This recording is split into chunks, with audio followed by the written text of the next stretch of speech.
سورہ توحید کی تلاوت فرماد۔ اعوذ باللہ من الشیطان الرجیم، بسم اللہ الرحمن الرحیم، الحمد للہ رب العالمین الرحمن الرحیم مالک یوم الدین، ایاک نعبد و ایاک نستعین، اہدنا الصراط المستقیم صراط الذین انعمت علیہم غیر المغضوب علیہم ولا الضالین۔ بسم اللہ الرحمن الرحیم، قل هو اللہ احد اللہ الصمد لم یلد ولم یولد ولم یکن له کفوا احد۔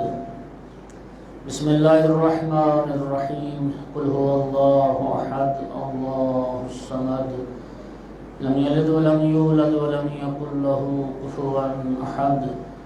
بسم اللہ الرحمن الرحیم، قل هو اللہ احد اللہ الصمد لم یلد ولم یولد ولم یکن له کفوا احد۔ اللہم اغفر للمؤمنین والمؤمنات والمسلمین والمسلمات الاحیاء منہم والاموات، اللہم تابع بیننا وبینہم بالخیرات انکا مجیب الدعوات انکا علی کل شیء قدیر وانت بالاجابت حق جدیر۔ اللہم صلی علی محمد وآل محمد صلوات صلوات۔ وارث اعزا یوسف زہرا امام صاحب العصر علیہ السلام کے ظہور میں تعجیل کے لیے بھی بلند تر صلوات۔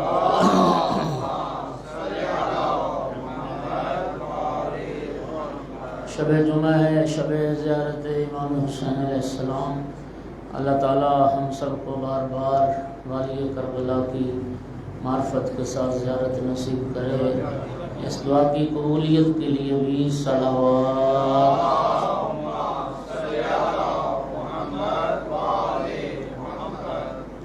اعوذ باللہ من الشیطان اللعین الرجیم، بسم اللہ الرحمن الرحیم، الحمد للہ رب العالمین والعاقبۃ للمتقین والجنۃ للمؤمنین والنار للمنافقین، الحمد للہ الذی جعلنا من المتمسکین بولایت علی بن ابی طالب واولادہ المعصومین۔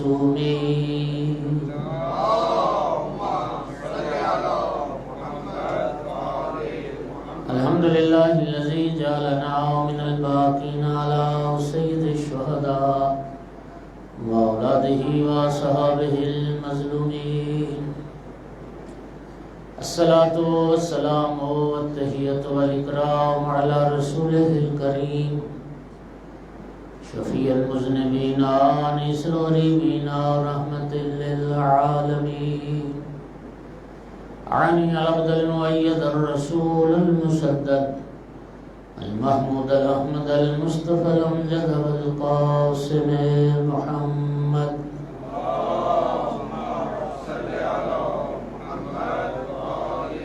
ثم الصلاة والسلام والتحیۃ والاکرام علی آلہ الطیبین الطاہرین المعصومین المنتجبین المنتخبین المظلومین، واللعنۃ الدائمۃ علی اعدائہم الملعونین یوم عداوتہم الی قیام یوم الدین وبعد یوم الدین۔ اما بعد فقال سبحانہ وتعالی فی کتابہ المجید، بسم اللہ الرحمن الرحیم، وَيُطْعِمُونَ الطَّعَامَ عَلَى حُبِّهِ مِسْكِينًا وَيَتِيمًا وَأَسِيرًا۔ صلوات۔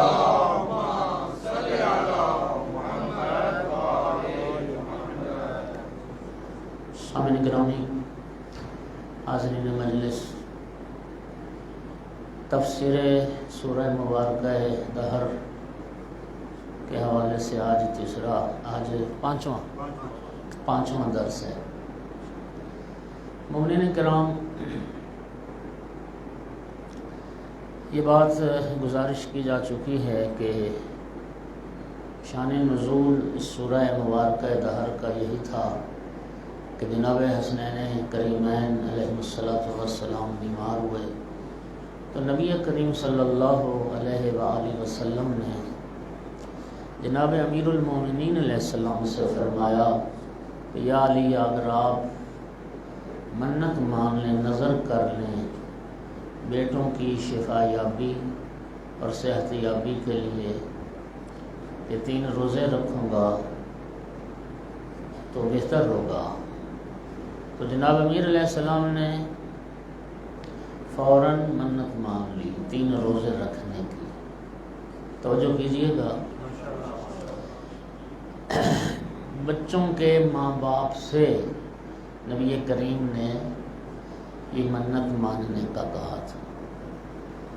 تو مولا امیر علیہ السلام نے بھی نظر کر لی 3 روزے رکھنے کی، اور جناب سیدہ صلوات اللہ علیہ نے بھی 3 روزے اللہم صل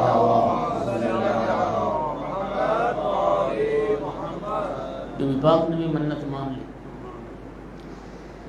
اچھا، اب سوال یہ ہے کہ نبی پاک نے منت کا نظر کا ایک راستہ دکھایا، اگر خود نبی کریم بچوں کی شفا یابی کے لیے دعا فرما دیتے تو کیا اللہ دعا قبول نہ کرتا؟ یا خود مولا امیر المومنین علیہ السلام بیٹوں کی صحت یابی کے لیے دعا فرما دیتے تو کیا اللہ قبول نہ کرتا؟ یا خود بی بی پاک صلوات اللہ علیہ اگر بچوں کی شفا یابی کے لیے دعا فرما دیتی تو کیا رب قبول نہ کرتا؟ یقیناً قبول کرتا۔ یہ آل محمد کے گھرانے کے جو دستور ہے نا، ان کا جو طریقہ عمل ہے، اسی میں دنیا کے لیے ہدایت ہے۔ یہی ہمارے لیے وہ اسوہ حیات ہیں۔ اس میں نبی پاک نے در حقیقت قبولیت دعا اور اجابت دعا کا ایک اور ذریعہ بتایا ہے کہ اگر تم چاہتے ہو، وہ سمیع الدعا تو ہے، اگر تم چاہتے ہو کہ تمہاری دعائیں جلد مستجاب ہو جائیں اور یقیناً مستجاب ہو جائیں، تو پھر ان دعاؤں کی اجابت کا ایک راستہ، ایک ذریعہ، طریقہ وہ منت ماننا ہے، وہ نظر کرنا ہے۔ اس لیے یہ نظر ہمیں سکھائی۔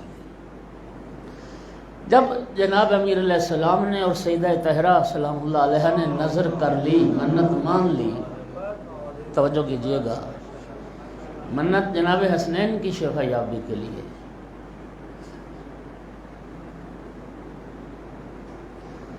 تو آل محمد کے گھرانے میں یہ ان بچوں کا ذوق بندگی اور ذوق عبادت تھا کہ جب بچوں نے یہ دیکھا کہ ہمارے ماں باپ نے روزہ رکھنے کی منت مانی ہے تو پھر بچوں نے بھی منت مان۔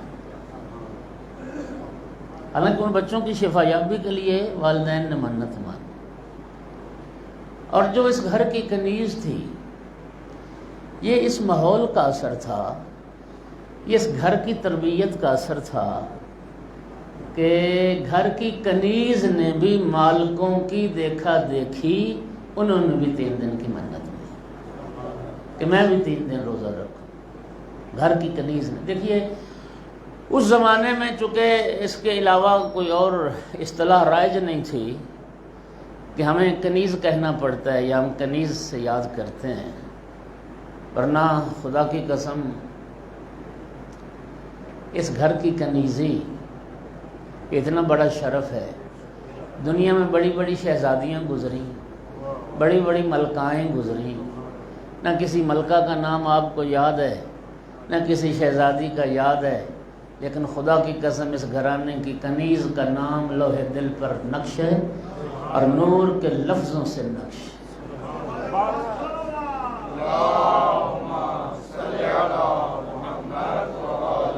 کوئی اور ملکہ کنیز، کوئی اور ملکہ شہزادی یاد نہ ہو جی، خانہ زہرا صلوات اللہ علیہ کی کنیز فضہ سلام اللہ علیہ ہر مومن کو یاد۔ تو جناب فضہ نے بھی جی، ورنہ میں یہ سمجھتا ہوں حبش کی ملکہ، میں یہ سمجھتا ہوں کہ اللہ جانتا ہے میں موضوع سے ہٹ نہ جاؤں، اب بات آ گئی تو میں سناتا ہوں۔ اللہ جانتا ہے دنیا کا ہر غلام، ہر کنیز آزادی چاہتی ہے سوائے آل محمد کے غلاموں کے۔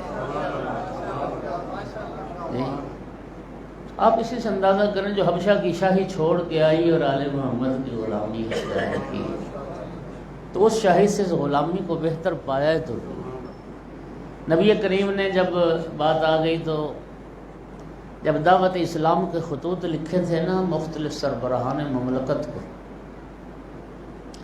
قیصر کو لکھا، کسریٰ کو لکھا، شاہ روم کو لکھا، نجاشی کو لکھا، یہ پورا ایک الگ چیپٹر ہے، یہ پھر کبھی صحیح۔ نجاشی نے، نبی پاک نے جو دعوت اسلام کا خط بھیجا اس نے بڑا احترام کیا اور اس نے سرکار کی اس دعوت کو قبول کیا اور وہ اسلام بھی لے آیا تھا۔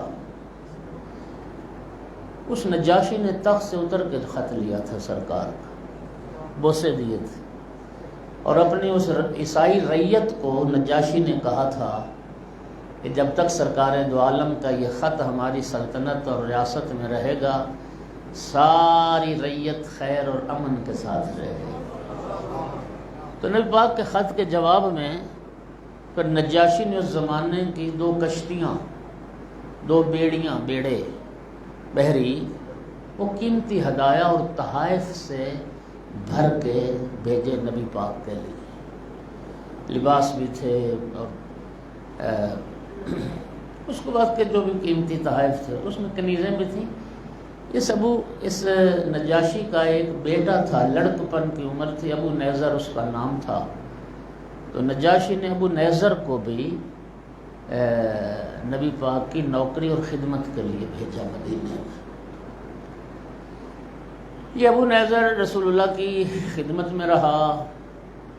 جب سرکار نے دنیا سے پردہ فرمایا تو نبی پاک کے گھر میں جتنی کنیزیں تھیں، جتنے غلام تھے، وہ سارے مولا علی علیہ السلام کی سرپرستی میں آ گئے۔ یہ ابو نیزر بھی مولا امیر المومنین کی سرپرستی میں آ گئے۔ نجاشی کو جب سرکار کی رحلت کی اطلاع ہوئی تو پھر اس نے خط بھیجا بیٹے کو کہ میں نے تو سرکار کی نوکری کے لیے تمہیں بھیجا تھا، نبی پاک دنیا سے چلے گئے، اب تو واپس حبشہ آ جا اور شہزادوں جیسی زندگی گزار۔ تو تاریخ نے وہ جو جملہ محفوظ کیا ہے، ابو نیزر نے پھر باپ کو جواب لکھا، اس میں یہ جملہ کہا کہ بابا مجھے حبشہ کی شاہی سے علی کی غلامی زیادہ عزیز ہے، اور اس میں جملہ تھا وَلَكِنْ لَا أُفَارِقُ عَلِيَّ، بابا میں علی سے جدا نہیں ہو سکتا۔ اس لیے میں نے کہا کہ دنیا کا ہر غلام آزادی چاہتا ہے سوائے آل محمد کے غلاموں کے۔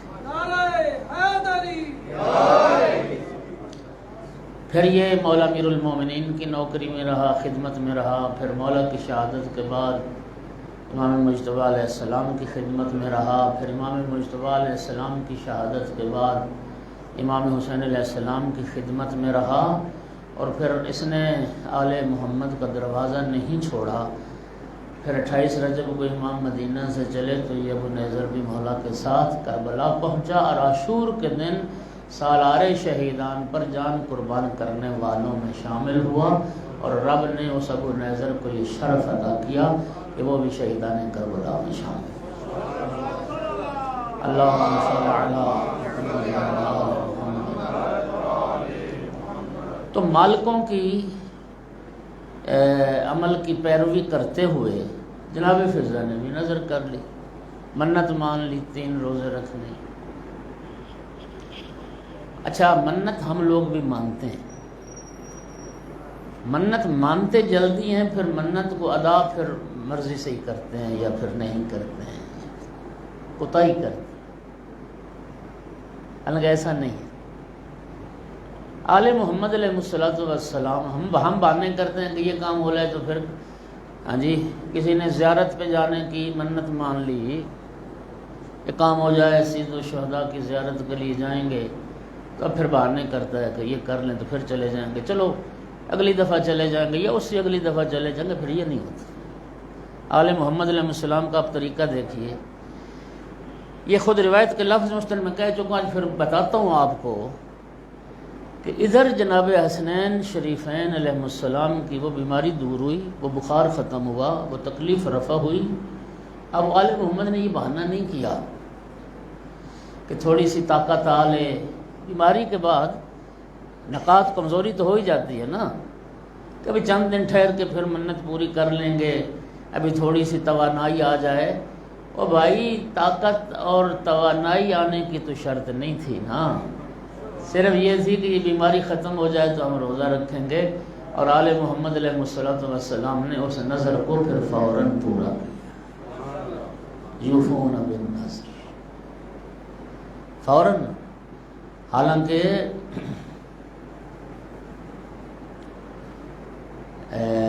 بیماری کے فوراً بعد بچے، وہ روایت کہتی ہے کہ 3 دن تک جب یہ ہستیاں روزہ رکھ رہی تھیں، جب منت مانی شمعون یہودی سے، مولا امیر المومنین علیہ السلام 3 دن کے اکٹھے جو لے آئے. ایک دن 5 روٹیوں پہ جتنا خرچ ہونا تھا اسی لحاظ سے 3 حصوں میں جو تقسیم کر دی. اور یہ جو بھی ایسے نہیں لیے، یہ کپاس یا اون وہ لی. سیدہ طاہرہ نے اس کو کاٹنا تھا، اس اون کے بھی 3 حصے بنا دیے. ایک دن اتنا اون کاتی جائے گی، وہ کپاس کاتی جائے گی، اتنا جو، اتنا حصہ اس کی بنے گی مزدوری. اس دن کے پہلے وہ عمل کیا، وہ جو صوف تھا، وہ جو اون تھی، اس کو کاتا گیا، پھر اس کے بدلے جو پیسے گئے اور 5 روٹیاں بنائیں. یہاں ایک بات بڑی اہم ہے. لوگ کہتے ہیں کہ اسلام نے، جو اسلام کے خلاف باتیں کرتے ہیں، تو وہ یہ کہتے ہیں کہ اسلام نے عورت کو ناکارہ بنا دیا ہے اور گھر میں اس کو قید کر کے رکھ دیا ہے. لیکن دوستو ایسا نہیں ہے. اسلام نے نہ عورت کو بیکار کہا ہے، نہ مرد کو کارآمد. ہر ایک کا دائرہ کار مختلف ہے. مرد رہ کے کام کرے، عورت رہ کے کام کرے. نبی پاک صلی اللہ علیہ وآلہ وسلم نے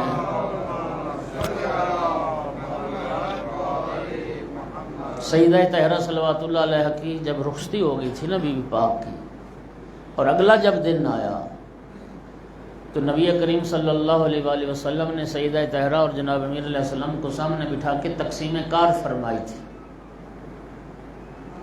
اور رسول اللہ نے یہ فیصلہ کیا تھا کہ فاطمہ بیٹی گھر کی 4 دیواری کے اندر کے جتنے کام ہیں وہ آپ کریں گی، اور گھر کی 4 دیواری کے باہر کے جتنے کام ہیں وہ علی کریں گے. یقین فرمائی بی بی پاک کا یہ جملہ ہے کہ جب میرے بابا نے گھر کے اندر کے کام میرے ذمے لگائے، اس وقت جتنی خوشی مسرت مجھے حاصل ہوئی، میری اس خوشی کو صرف میرا خدا جانتا ہے. اللہ کا شکر ادا کیا کہ میرا اللہ تیرا شکر ہے، میرے بابا نے گھر سے باہر کا کوئی کام میرے ذمے نہیں لگایا. سیدہ طاہرہ نے سارے معاملات کو انجام دیا. وہ اون کاتی گئی، پھر اس کے مقابلے میں وہ جو پیسے گئے، خمیر تیار ہوا. یہ جو توجہ کیجئے گا، شادی پہلے ہوئی تھی، جناب فضہ کنیزی میں بعد میں آئی. جس وقت مولا نے فرمایا تھا کہ فاطمہ بیٹی گھر کے اندر کے کام تم کرو گی اور گھر کے باہر کے کام علی علیہ السلام انجام دیں گے، تو اس کے بعد پھر جناب فضہ آئی تھی. جب بچے ہو گئے تھے اس وقت، جب جناب فضہ کنیزی میں آئی تھی، ذرا بڑی اہم بات غور سے سنیے. بات لمبی سے لمبی ہو رہی ہے. بی بی پاک نے کنیز کا جب تقاضا کیا تھا تو اس سے پہلے سرکار نے یہ تسبیح عطا فرمائی. سرکار نے فرمایا تھا فاطمہ بیٹی کنیز کی بجائے تمہیں ایسی شے نہ عطا کروں جو دنیا ما فیہا سے بہتر، یعنی ساری دنیا اور جو کچھ اس دنیا میں اس سے بھی بہتر. تو عرض کی تھی بابا جان اگر مجھے وہ شے مل جائے جو دنیا ما فیہا سے بہتر ہے، میں نے کنیز کو کیا کرنا ہے؟ تو اس وقت یہ تسبیح عطا فرمائی تھی جو آپ تسبیح زہرا کے نام سے ہر نماز کے بعد پڑھتے ہیں، اور ہر نماز کی افضل ترین تعقیبات میں سے یہ تسبیح سیدہ شام ہے۔ چھٹے امام کی حدیث ہے،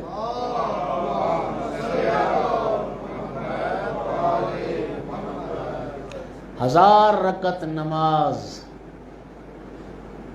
جس کے بعد سیدہ کی تسبیح نہ پڑھی جائے، امام صادق فرماتے ہیں اس سے وہ 2 رکعت نماز مجھے زیادہ محبوب ہے جس کے بعد تسبیح زہرا سلام اللہ علیہ پڑھی جائے۔ بعد میں جناب فضا آئیں، اور جب یہ کنیز نبی پاک نے سیدہ طہرہ کو عطا فرمائی تو اس وقت سرکار نے اس وقت بھی تقسیم کار فرمائی تھی، فاطمہ بیٹی گھر کا کام ایک دن تم کرو گی، ایک دن فضا کرے گی۔ خدا کی قسم یہ آل محمد کا گھرانہ ہے جی۔ وہ کیا کسی شاعر نے کہا تھا، اللہ کرے مجھے یاد آ جائے، کہ عاشور میں کربلا میں اکبر کا جہاں سر ہے وہیں جون کا سر ہے۔ جون بھی غلام تھا، حبشی النسل تھا، جس زانو پہ شاعر کہتا ہے مولا حسین علیہ السلام نے ہم شکل پیغمبر کا سر رکھا، وہیں پہ جون کا سر رکھا۔ اور جون ڈائریکٹ مولا کا بھی غلام نہیں تھا، ابو ذر کا غلام تھا۔ اکبر کا جہاں سر ہے وہیں جون کا سر ہے، حسین کا زانو ہے مساوات کی دنیا، حسین کا زانو ہے مساوات۔ یہ مساوات کی دنیا ہے۔ فاطمہ بیٹی ایک دن گھر کا کام آپ کریں گی، ایک دن فضا کریں گی۔ علامہ علی نقی کا جملہ ہے، وہ فرماتے ہیں کہ ہمیں تاریخ سے یا حدیث سے یہ تو نہ مل سکا کہ جناب فضا نے سیدہ طہرہ کی باری پر کام کیا ہو، لیکن ہمیں حدیث اور تاریخ سے یہ ایک صورت مل گئی کہ جناب فضا کی باری پر بھی جناب زہرا سلام اللہ علیہ کام کرتی نظر آئی، اور اس کے دلیل کے طور پہ اسی سورہ دہر کے شان نزول کو انہوں نے بیان کیا کہ یہ 3 دن جو تھے جن میں وہ صوف کاتا جا رہا تھا اور جو پیسے جا رہے تھے، اور پھر ان جو کا آٹا بنتا تھا، پھر روٹیاں بنتی تھیں، ان 3 دنوں میں اگر 2 دن جناب فضا کی باری نہ بھی بنتی ہو تو ایک دن تو یقیناً بنتی تھی۔ لیکن اللہ جانتا ہے کہ شیعہ سنی نے لکھا کہ ان 3 دنوں میں وہ سوت کاٹنا، وہ جو پیسنا، وہ روٹی خمیر تیار کرنا، جناب سیدہ طہرہ صلوات اللہ علیہا 3 دن کام کرتی رہی ہیں، تو معلوم ہوا کہ وہ کریم گھرانہ ہے۔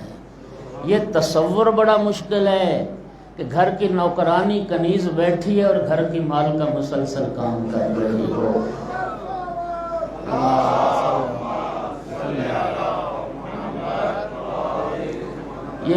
یہ کرم کے نمونے اسی کریم گھرانے میں جناب فضا نے بھی، اب وہ پہلے دن جب جو پیسے خمیر روٹی تیار ہوئی تو دروازے پہ سائل آ گئے، انا مسکین من مساکین المدینہ۔ مولا امیر المومنین نے اپنی روٹی اپنے حصے کی اٹھا کے سائل کو، توجہ کیجئے گا ذرا، بڑی ایک اہم بات۔ بھئی مسکین ایک تھا، سائل ایک تھا، جی ایک روٹی کافی تھی اس کے لیے، لیکن 5 تن نے، یہ وہ 5 تن ہیں حل عطا والے جن میں رسول اللہ شامل نہیں ہیں، باقی ہستیاں یہ بھی 5 ہی ہیں۔ جناب امیر المومنین نے جب اپنی روٹی دی تو جناب سیدنا نے، اور سامعین گرامی پھر جناب فضا نے بھی دے دی اور جناب حسنین کریمین نے بھی دے دی، اور نہیں ملتا کسی روایت میں کہ مولا علی علیہ السلام نے باقی ان 4 ہستیوں سے کہا ہو کہ تم اپنی اپنی روٹی دو۔ مولا میر نے کہا نہیں، بلکہ کہنے یہاں تو روکنے کی بات بنتی تھی نا، کہ مولا یہ فرما دیتے کہ ایک مسکین ہے، میں اپنے حصے کی روٹی دے رہا ہوں، آپ اپنی روٹی کھا لیں، تو یہ بات کرنی بھی ان کو عمل خیر سے روکنا تھا۔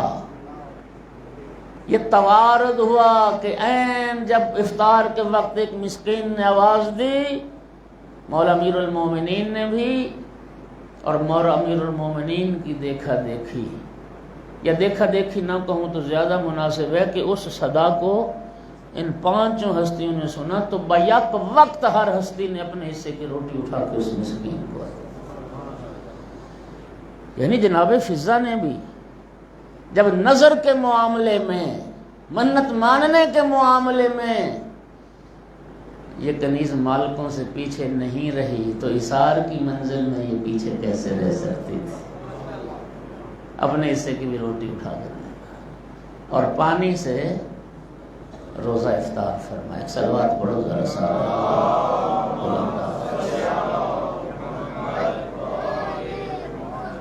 یہاں پہ ایک بات جس کی طرف توجہ بہت ضروری ہے، وہ یہ ہے، یہ 2 الگ الگ چیزیں ہیں۔ منت مانی گئی روزہ رکھنے کی، نہ کہ کھانا کھلانے کی۔ توجہ کیجیے، میں قرض کر، کھانا کھلانے کی منت نہیں مانی گئی تھی کہ اگر حسنین کو اللہ شفا دے گا تو ہم یتیم مسکین اسیر کو کھانا کھلائیں گے، نہیں، کھانا کھلانے کی نظر نہیں کی گئی۔ منت صرف روزہ رکھنے کی مانی گئی تھی کہ روزہ رکھیں گے۔ یہ جو یوفون بالنذر ویخافون یوما کان شرہ مستطیرا، یہ الگ ایک وہ وفا جو نظر کی تھی اس کو وفا کیا۔ وَيُطْعِمُونَ الطَّعَامَ، یہ جو واو آئی ہے نا، واو، یہ واو بتا رہی ہے کہ اس واو کے بعد والی جو بات ہے نا، اس کا نظر سے تعلق نہیں، یہ اس منت کو پورا کرنے کے علاوہ ایک نیکی ہے جو آل محمد نے کی ہے۔ یعنی کھانا کھلانے کی تو منت ہی نہیں تھی، نظر تو صرف اتنی تھی کہ روزہ رکھیں گے، اور روزہ رکھا گیا۔ وَيُطْعِمُونَ الطَّعَامَ، یہ اس سے الگ ایک نیکی ہے جو کی گئی ہے۔ اللہ تعالیٰ نے اس کو پھر واو مستانفہ کے ساتھ الگ سے ذکر کیا۔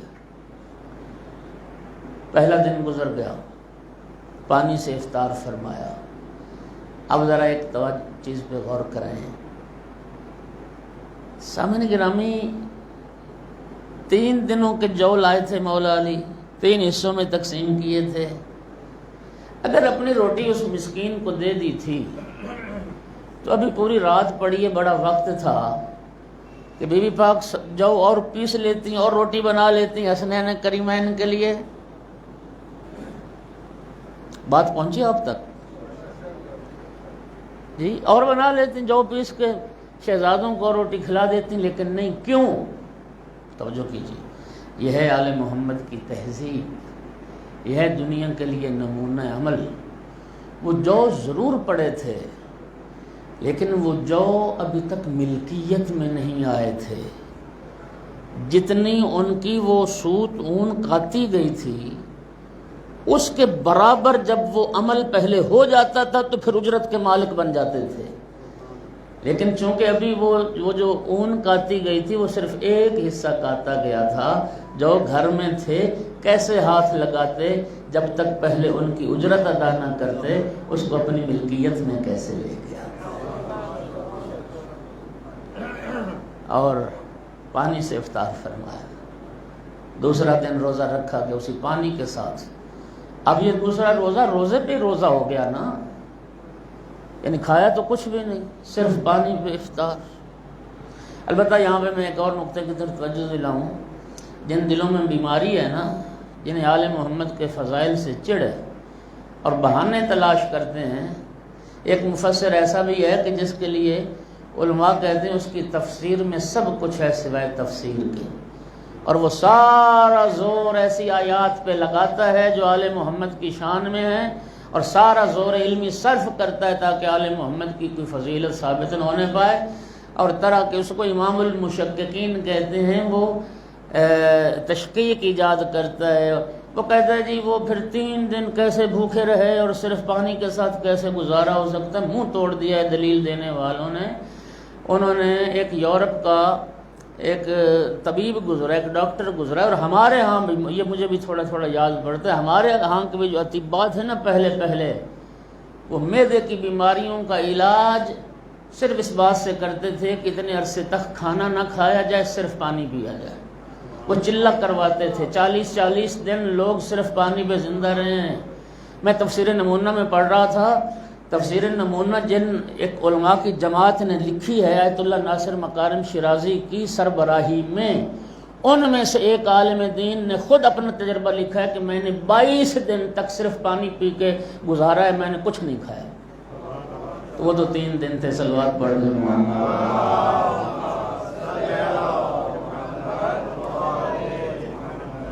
اور توجہ ہو گئی حضرات۔ تو دوسرے دن پھر جب افطار کا وقت آیا، دوسرے حصے کی پھر وہ انقاتی گئی، پھر اتنا حصے کے جو پیسے گئے، روٹی تیار ہوئی، پھر ایک آواز آئی عین افطار کے وقت، انا یتیم من یتام المدینہ، میں یتیم ہوں مدینہ کے یتیموں میں سے۔ خدا کی قسم یہ کیسے ہو سکتا تھا کہ آل محمد یتیم کی آواز سنیں اور اس پر اپنا کوئی رد عمل ظاہر نہ کریں؟ یتیم کا باپ امام ہوتا ہے، امام وقت جو ہوتا ہے وہ یتیم کا باپ ہوتا ہے، اور خدا جانتا ہے یہ تو یتیم پرور گھرانہ تھا۔ قرآن نے یتیم کے حوالے سے اور دین اسلام نے یتیم کے حوالے سے خصوصی تاکید فرمائی۔ خود مولا امیر المومنین کا شہادت سے پہلے جو بستر شہادت پر وصیت نامہ ہے، اس میں یتیم کے لیے کتنی تاکید فرمائی۔ خدا را میں تمہیں یتیموں کے متعلق وصیت کرتا ہوں، ایسا نہ ہو کہ تمہاری موجودگی میں یتیموں کے بھوک سے چہرے بگڑ جائیں۔ یتیموں کا خیال رکھنا۔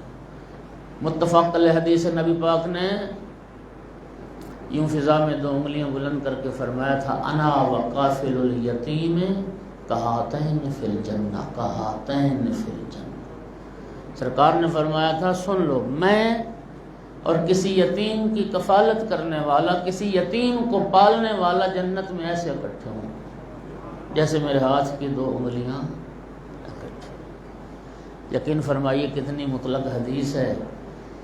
اس میں نہ منت وہ کفالت کرنے والے کے لیے قید اور شرط بیان ہوئی ہے، نہ اس یتیم کی کوئی قید اور شرط بیان ہوئی ہے کہ یتیم سید زادہ ہو یا یتیم عالم کا بیٹا ہو یا یتیم کسی خاص رنگ و نسل سے اس کا تعلق ہو، ایسا نہیں ہے۔ حدیث میں اطلاق ہے، کوئی مسلمان، کوئی مومن کسی بھی یتیم بچے کو پالے اور اس کی پرورش کرے، تربیت کرے، رسول اللہ فرماتے ہیں میں ضامن ہوں جنت کا، قیامت کے دن اس کی جنت کا میں ضامن ہوں۔ مجھے بڑا تعجب ہوتا ہے، دنیا کہتی ہے ابو طالب علیہ السلام نے کلمہ نہیں پڑھا، دنیا کہتی نبی کا چچا العیاذ باللہ جنت میں نہیں ہوں گے۔ او بھائیو، جو رسول دنیا کے عام یتیموں کو پالنے والے کو تو جنت عطا کرے گا، کیا وہ رسول العیاذ باللہ احسان فراموش ہے کہ اپنے پالنے والے کو فراموش کر دے؟ جس ہستی نے اسی رسول کو یتیمی کی حالت میں پالا ہوگا، کیا رسول اللہ اپنے اس محسن کو فراموش کر دیں گے؟ نہیں میرے دوستو، خود سرکار کی حدیث ہے، اگر میرا چچا ابو طالب چاہے، قبیلہ اوس اور خزرج کی جتنی بھیڑ بکریاں ہیں اور ان کے بدن پر جتنے بال ہیں، اگر میرا چچا ابو طالب چاہے اتنے لوگوں کی شفاعت کرے، اللہ میرے چچا کی شفاعت کو رد نہیں کرے گا۔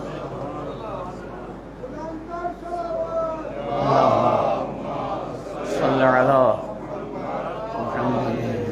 محمد۔ توجہ ہو گئی حضرات؟ تو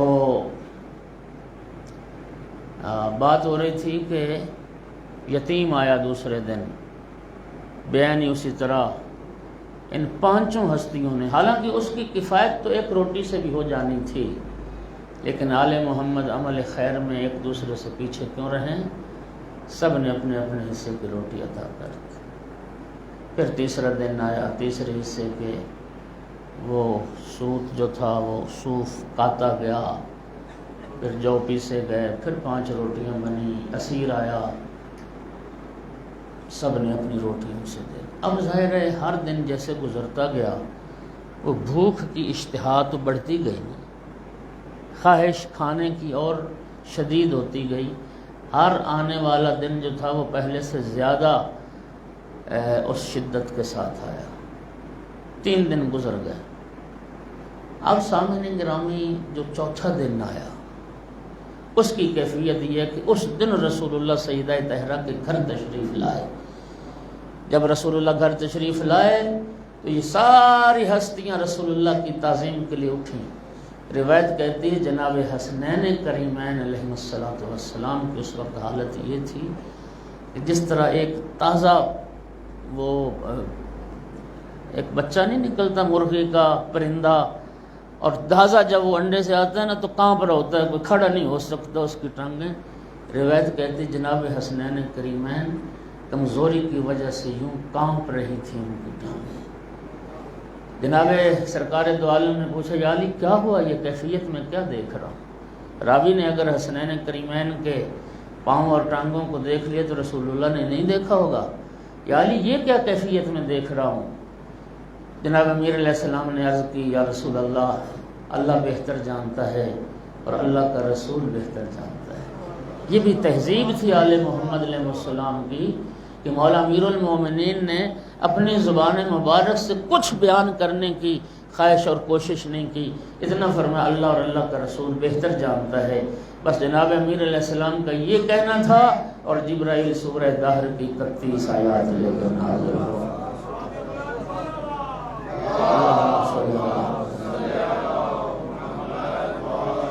جبرائیل علیہ السلام آیات لے کے آ گئے۔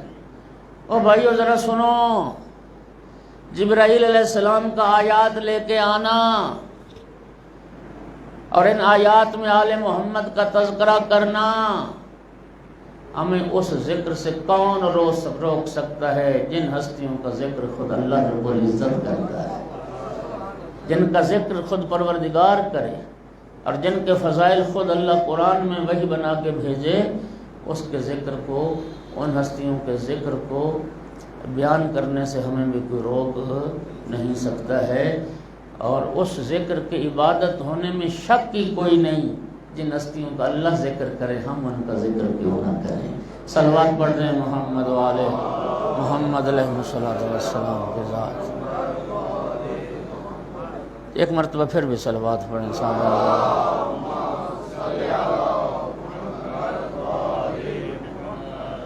توجہ ہوگی حضرات گرامی؟ اللہ تعالیٰ آپ کو جزائے خیر عطا فرمائے۔ اب یہ جو چوتھا دن آیا، چوتھا دن بھی اس بھوک میں شامل ہو گیا، یعنی چوتھے دن اگرچہ روایت میں اس کی صراحت تو نہیں ہے، لیکن روایت تو یہی بتا رہی ہے نا کہ 3 دن کا جو طعام لایا گیا تھا وہ تو فقراء اور مساکین کو دے دیا گیا۔ بہرحال یہ آل محمد کی بھوک رہی، پھر چوتھے دن کب کھانا آیا اور کس وقت تیار ہوا۔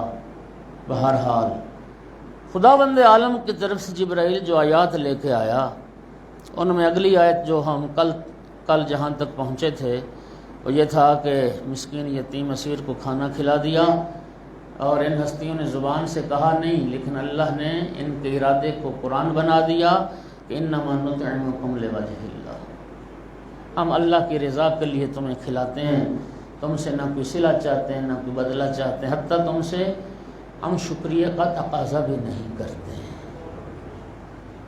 ہم اللہ سے ڈرتے ہیں اس دن سے جس دن لوگوں کے چہرے بگڑے ہوئے ہوں گے، اور جو دن بڑے خوف والا دن ہوگا۔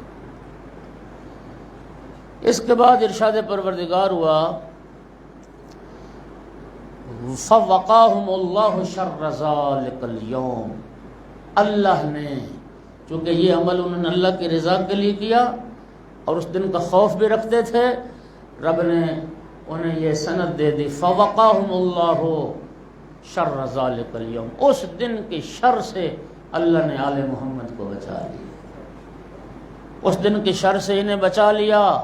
وَلَقَّهُمْ نَظْرَةً وَسُرُورًا، اور جب قیامت کا دن آئے گا یہی چہرے ہوں گے جو اللہ کی بارگاہ میں پہنچیں گے، یہ مسکراتے ہوئے اور خوشی اور شادابی ان کے چہروں سے ٹپک رہی ہے۔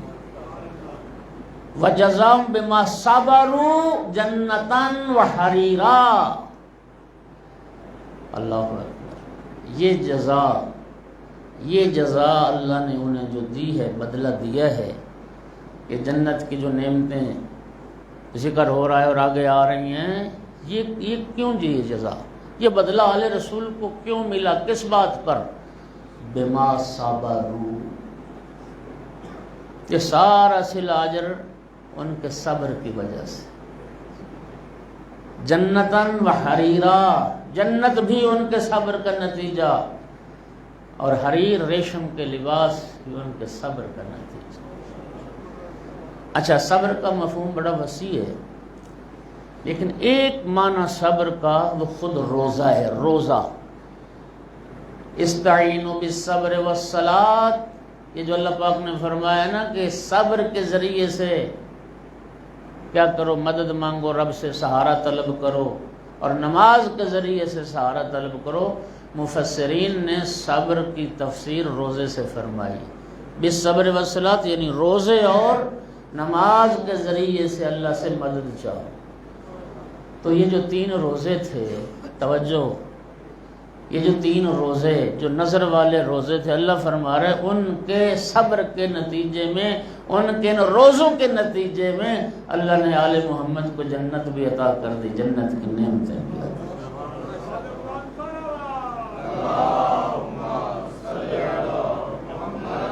غور کیجئے گا ذرا، او بھائیو، جو جنت اور نعمات جنت ان ہستیوں کے صرف 3 روزوں کی جزا ہو، ان کی باقی ساری زندگی کی عبادات اور اعمال کی جزا کیا ہو؟ غور کیجئے کہ یہ اللہ پاک فرمایا جنتاً وحریرا متقین فیہا، یہ چشمے، یہ جنت کے غلمان، یہ حور و قصور اور یہ ساری نعمتیں، یہ وہ جو روزے رکھے 3، اللہ فرماتا ہے یہ رب نے ان کو صلہ عطا کیا۔ غور کیجیے، قرآن پاک میں جنت کی نعمتوں کا تذکرہ قرآن پاک میں مختلف مقامات مختلف صورتوں میں ہوا ہے۔ اس مقام پر سب سے زیادہ اکٹھا اللہ تعالیٰ نے جنت اور اس کی نعمتوں کا تذکرہ کیا ہے۔ ایک نعمت کا تذکرہ، جنت کی ایک نعمت جو دوسرے مقامات پہ ذکر ہوا ہے، اس سورہ دہر میں وہ نہیں ہے، اور وہ ہے حور العین۔ سورہ مبارکہ دہر میں اللہ کریم نے جو نعمات جنت کا تذکرہ کیا، اس میں حور العین کا ذکر نہیں آیا۔ اور حور العین کا ذکر کیوں نہیں آیا؟ کیونکہ یہ سورت جناب سیدہ طاہرہ صلوات اللہ علیہا کی شان میں نازل کی گئی، لہٰذا یہ فصاحت و بلاغت کے خلاف تھا کہ بی بی پاک کے لیے انعامات کا اعلان کیا جائے اور پھر اس میں حور کا ذکر کیا جائے۔ سیدہ کے شان کے مقابلے میں حور کا کیا معنی رکھتی ہے؟ اس لیے اللہم صلی علی محمد۔ تو صبر، جو صبر کرتا ہے وہی کامیاب ہوتا ہے۔ مولا امیر المومنین علیہ الصلوۃ والسلام نے ارشاد فرمایا، الصبر علی ثلاثۃ اقسام، صبر 3 طرح کا ہوتا ہے۔ صبر علی الطاعہ، اطاعت خدا پر صبر کرنا، یعنی جو اللہ کا مطیع اور فرما بردار ہوتا ہے وہ بھی صابر ہوتا ہے۔ الصبر عن المعصیہ، نافرمانی سے بچنا، گناہ سے بچنا، یہ بھی صبر ہے۔ گناہ کی طرف انسان قدم نہ بڑھائے، ہاتھ نہ بڑھائے، آنکھ نہ اٹھائے، یہ بھی صبر ہے۔ اور تیسرا الصبر علی المصیبہ، میدان جنگ میں دکھ بیماری تکلیف آ جائے اس پر صبر کرنا، الصبر علی المصیبہ، مصیبت پر صبر کرنا۔ سامنے گرامی، صبر کی 3 قسمیں، مصیبت پر صبر، اطاعت خدا پر صبر، اور گناہ نہ کرنا، یہ صبر۔ رسول اللہ صلی اللہ علیہ وآلہ وسلم نے ارشاد فرمایا کہ جو مومن مصیبت پر صبر کرتا ہے، مصیبت پر،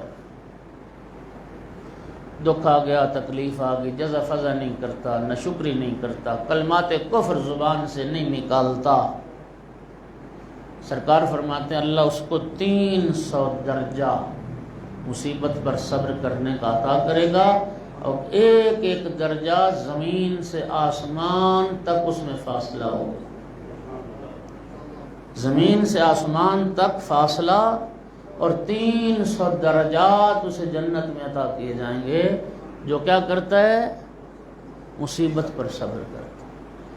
اور جو اطاعت پر صبر کرتا ہے، اطاعت پر، روزہ رکھتے ہیں، نماز پڑھتے ہیں، زکوٰۃ دیتے ہیں، خمس ادا کرتے ہیں، اس پہ اللہ کریم 600 درجہ جنت میں عطا کرے گا، اور ایک ایک درجہ زمین سے آسمان تک فاصلہ۔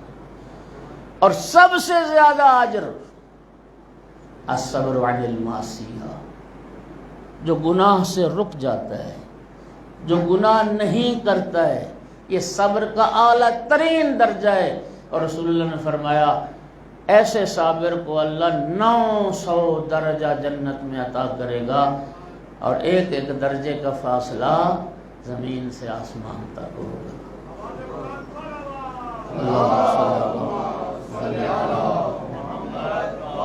اور پھر مومنین کرام، آل محمد علیہ السلام کا جو گھرانہ ہے، یہ صابرین کا گھرانہ ہے، یہ صبر کرنے والوں کا گھرانہ ہے۔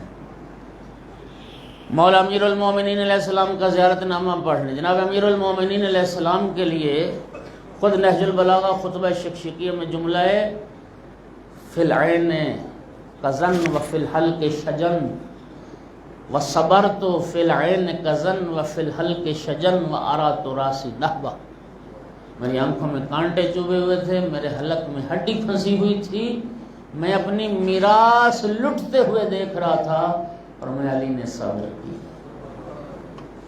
یہ صابر گھرانہ ہے، سید الصابرین، سید الساجدین۔ اور خود امام حسین علیہ السلام کے جو زیارت نامے میں جملہ ہے،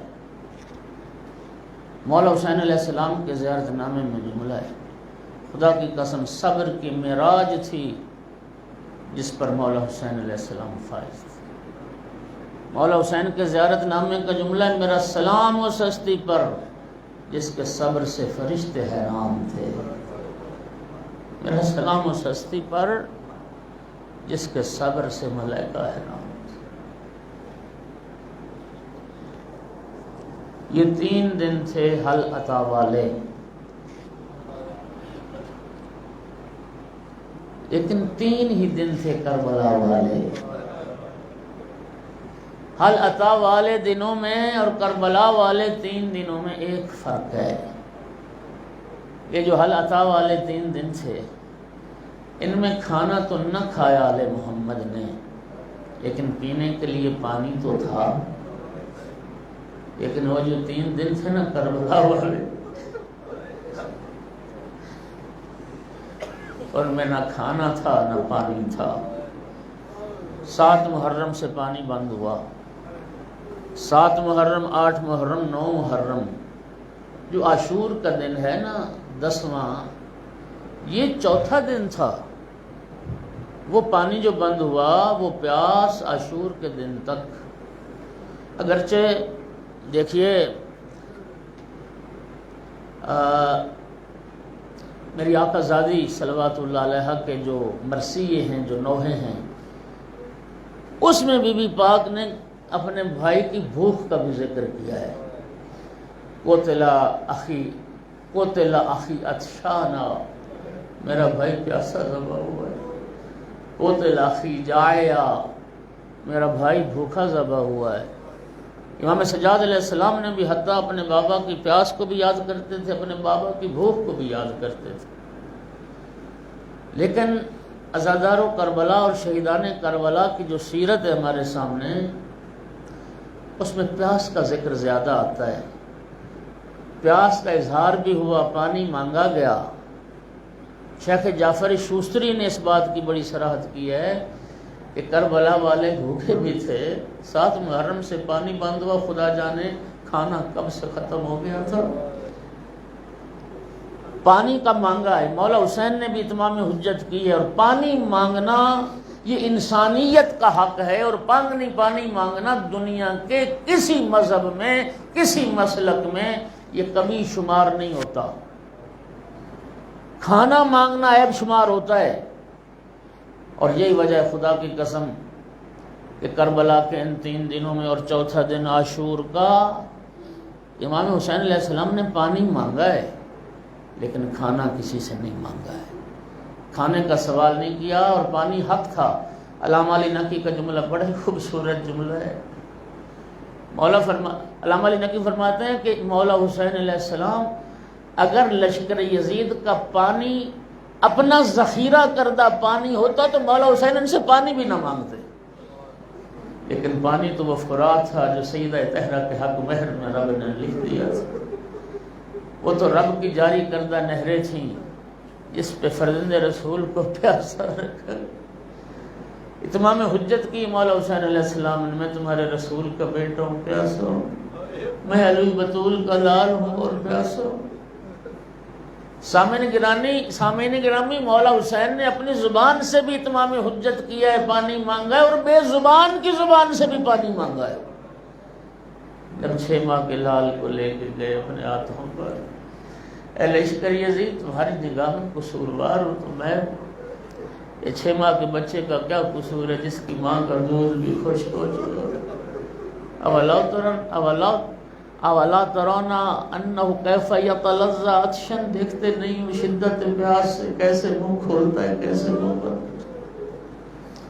اجرکم علی اللہ، شب جمعہ ہے، شب زیارت کربلا ہے، اللہ ہم سب کو مولا حسین علیہ السلام کی زیارت نصیب کرے اور زندگی میں بار بار نصیب کرے۔ عزاداروں، کربلا میں سبھی پیاسے تھے، سب پیاسے تھے، لیکن مولا حسین علیہ السلام کی پیاس کوئی ایسی عجیب پیاس تھی۔ یقین کیجئے کہ جب بھی ذکر آتا ہے نا تو مولا حسین علیہ السلام کی پیاس کا آتا ہے۔ عجیب پیاس تھی مولا حسین کی۔ امام سجاد علیہ السلام باعجاز امامت جب کوفہ سے کربلا آئے اور بابا کو دفن کیا، دفن کرنے کے بعد اپنی مشت شہادت سے بابا کی قبر پہ ایک جملہ لکھا، ھذا قبر حسین ابن علی الذی قاتلوا عطشانا غریبا، یہ قبر حسین ابن علی کی جس کو مسلمانوں نے عالم غربت میں پیاسا مار دیا تھا۔ امام زمان اجل اللہ فرجہ الشریف مرحوم مجلسی نے بہار میں لکھا، امام خانہ کعبہ سے ظہور ہوگا اور دیوار کعبہ کے ساتھ پشت لگا کے جو امام خطبہ ارشاد فرمائیں گے، اپنے جد مظلوم کی جو مصیبت پڑھیں گے، اس میں ایک جملہ یہ ہوگا، ایھا الناس الا یا اہل العالم ان جد الحسین قتلوہ عطشانا، لوگو میرے جد حسین کو پیاسا اجرکم علی اللہ۔ اور کیا پیاس تھی، بچے بھی پیاسے تھے۔ یہ ان کے دیکھیے کتنے بلند نفوس تھے، کیا عظمت کردار تھی کہ امام حسین کے ساتھیوں میں سے، حتیٰ امام حسین علیہ السلام کے بچوں میں سے بھی کسی نے یہ نہ کہا کہ ہم نے تو ہر کے پورے لشکر کو پانی پلایا تھا، ہم نے تو ہر کے گھوڑوں کو بھی پانی پلایا تھا، اور یہاں شیرخوار کے لیے بھی پانی نہیں۔ احسان نہ جتلایا گیا۔ اور عزاداروں، جناب سکینہ بھی پیاسی تھی۔ کیا تربیت تھی آل محمد کے گھرانے کی۔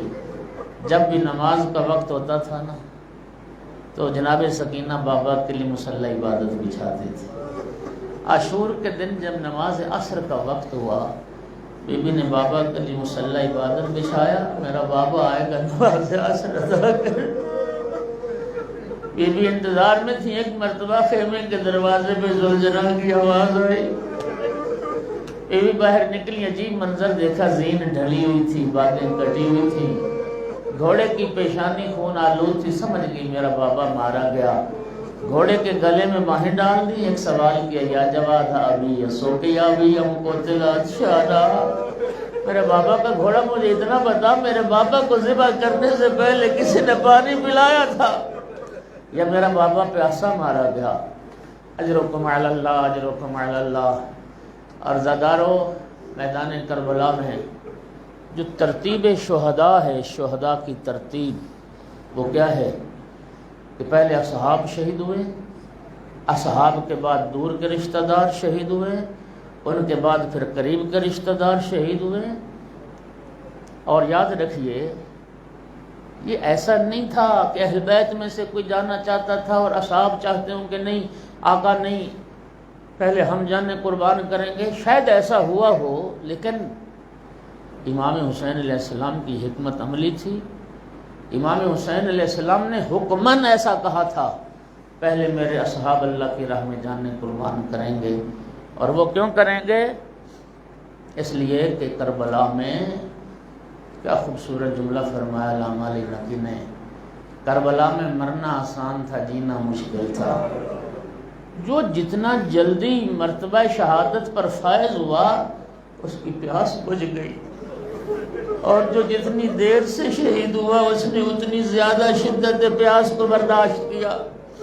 امام حسین علیہ السلام یہی چاہتے تھے کہ ہر دشمن تھا، مولا کے پاس آیا، معافی مانگ لی، سب سے پہلے ہر کو جانے دیا۔ اس کی وجہ یہ تھی کہ ہر تو جب دشمن بن کے آیا تھا نا تو حسین نے اس وقت بھی تجھے سیراب کیا تھا، آج تو دوست بن کے آیا ہے، حسین کے خیموں میں پانی تو نہیں ہے، اگر میں تجھے پانی نہیں پلا سکتا تو جام کوثر سے میں تمہیں کیوں دیر تک پہنچاؤں؟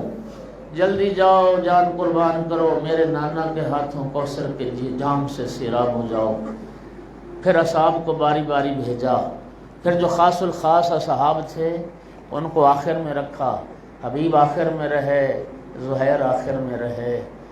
پھر جب سب اصحاب قربان ہو گئے، اب عزیزوں کی باری آئی، اب اولاد جعفر طیار کی باری آئی، پھر اولاد عقیل کی باری، بھائیوں کو بیٹوں کو بعد میں رکھا، پھر بیٹے قربان کیے۔ مولا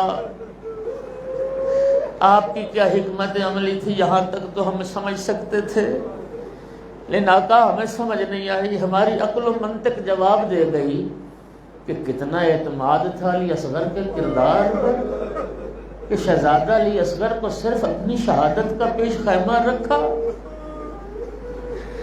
علی اکبر بھی قربان ہو گئے، عباس بھی قربان ہو گئے، ہماری سمجھ سے باہر ہے کہ 6 ماہ کا جو بچہ تھا اس کو صرف اپنی شہادت کا پیش خیمہ بنایا۔